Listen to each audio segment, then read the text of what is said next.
So you may not realize this, but there are trillions, yes, trillions of bacteria interacting inside your gut to make changes that you may not be aware of. In today's video, we'll discuss exactly how your gut microbiome affects your health. And at the very end of the video, I'll explain 5 tips I recommend to improve your gut microbiome so you can improve your health as well. Guys, let's talk about poop.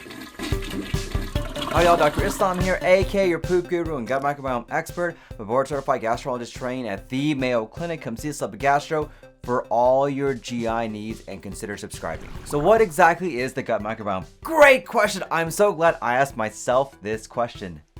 Well, the gut microbiome is a collection of bacteria, viruses, and fungi that are constantly interacting inside your GI tract. Now we're getting more and more information about the benefits and sometimes the detriments of your gut microbiome and actually how it affects your gut. But what we think is going on is that you have these bacteria, mainly bacteria, that are interacting with your environment, with your food, and can also influence your health. And we've seen actually whenever you develop more bad bacteria, that can cause a lot of health problems to occur. Now constantly in your gut microbiome, this ecosystem, you have good bacteria and you have bad bacteria, and there's a constant interaction between the two. Now for a lot of people, the good bacteria ends up being the predominant player in your gut microbiome. So because of that, you may not have a lot of issues going on inside your GI tract. But sometimes the bad bacteria can overwhelm the good bacteria to cause a lot of health issues, mainly in the gut, but also things outside the GI tract as well. So our goal is to do what we can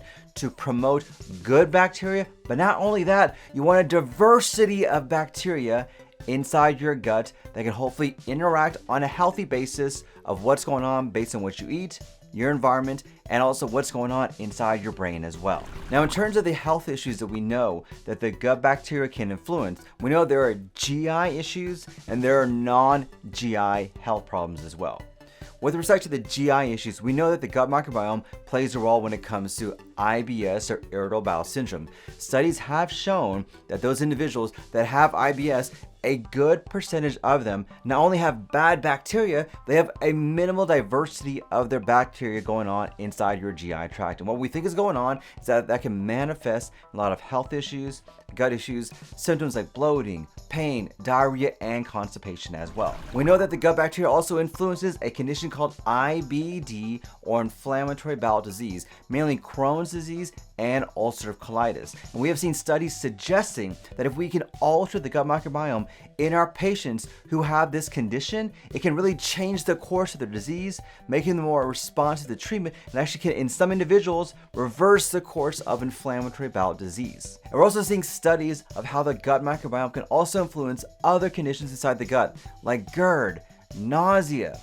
gastroparesis, cirrhosis, heartburn, even small bowel diseases as well. Now, a lot of gastroenterologists, including yours truly, really does believe that the heart of a lot of gut issues really comes down to what is going on inside your gut microbiome is the foundation for a lot of health problems going on. But you know how I mentioned that there are also non-GI symptoms or health issues that are occurring? Let's talk about those in particular. So once again, the field is new, and so we don't have a lot of good information for this. And sometimes the studies are not the best studies that we want. But so far what we've seen is that the gut microbiome can also affect other diseases outside the gut. So for example, psoriasis. We've seen conditions in which skin diseases like psoriasis can be influenced on what's going on inside the gut microbiome. And other skin conditions can also include acne. But there are also other autoimmune diseases that we're seeing can affect the gut microbiome. Things like scleroderma, lupus, rheumatoid arthritis, Hashimoto's, and the list can go on and on and on. Now, because it's such a new field, we don't know exactly the role that the gut microbiome can play when it comes to these particular non-GI issues.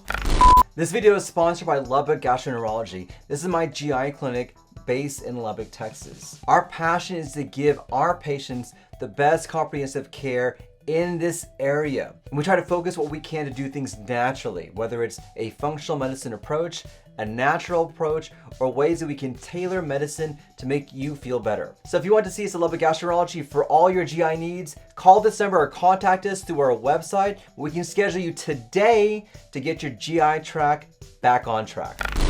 So now that we talked about exactly how the gut microbiome can affect your health, let's talk about the goals of what we want to do when it comes to improving your gut microbiome. So the mantras when it comes to your gut microbiome or your gut system, your ecosystem, is that you want diversity and you want a good amount of good bacteria. That is the overall goal that we're trying to achieve whenever we're trying to improve the gut microbiome. And what we have seen is that those two critical things are what is necessary to improve your gut, but also improve your health as well. So all the things that we're trying to do, whether it's adding foods, eliminating foods, is to do those two main things. Improve the diversity of your gut microbiome, but also improve the good bacteria as well. So let's talk about the practical tips that you can do today to improve your gut microbiome. And there are 5 things that I recommend. Number 1, the foundation for everything is to have fiber as the basis for what you need to do to improve your gut health. Fiber is the key when it comes to improving your gut microbiome. It is literally the secret sauce that you need to help filling and making your gut better. Studies after studies after studies have suggested that improving your fiber content can dramatically change how your gut ecosystem is, and also the less fiber that you have, the more difficult it can be to improve your gut. So a couple of things I recommend. So number 1, when it comes to fiber, always go low and go slow. Some people sometimes have an adverse response to so much fiber. It's not that you're allergic to fiber or that you can't take it.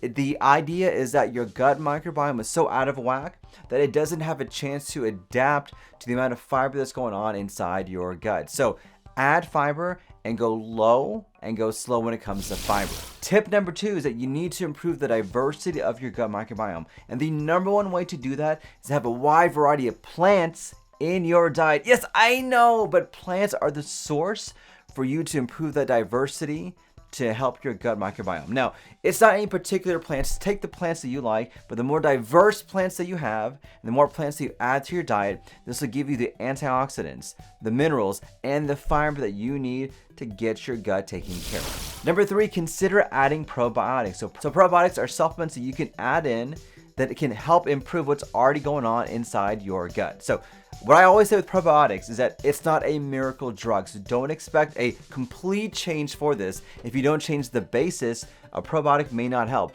but it adds reinforcement to what's going on inside your gut to improve your health. Now, when it comes to probiotics, keep in mind, they are not FDA regulated, meaning there are a lot of them that are out there, so kind of be careful and talk to your healthcare provider about which one to take and kind of what particular strand you should do. But always keep in mind that these are things that are not regulated, so you have to always be careful when it comes to this. But consider adding that to help out your gut microbiome. Number 4, eliminate some of the triggers that can destroy your gut. These include things like alcohol, smoking, processed foods. These are the things that can destroy your gut. So you can do everything right, but you don't want to add things that are bad. So if you can minimize those or eliminate those things, that's going to help improve your gut microbiome. And then lastly, may sound weird, but improve what's going on inside your brain. There is a thing called the brain-gut axis, and this is a direct connection between your brain and your gut. And so what affects here can affect what's going on inside your gut. And this is why when my patients who are stressed, they can manifest that in a lot of gut issues: pain, bloating, distension, diarrhea. Have you ever noticed butterflies in your stomach whenever you're nervous? That is the brain-gut connection. And sometimes treating what's going on here can help what's going on inside your GI tract as well. Here's my call to action to you. If you're worried about your gut, try to implement one of these things to help improve your GI tract to get you feeling better and get you on the right track. I want you to try one thing per week to make that slow shift from maybe an okay gut microbiome to the best microbiome out there. Guys, thank you for watching. If you haven't already, don't forget to smash that like button, like, share, and subscribe. And if you haven't already, come see us at LEC Gastro for all your GI needs. And thank you for watching. Don't forget, let's talk about poop. Thanks, everybody.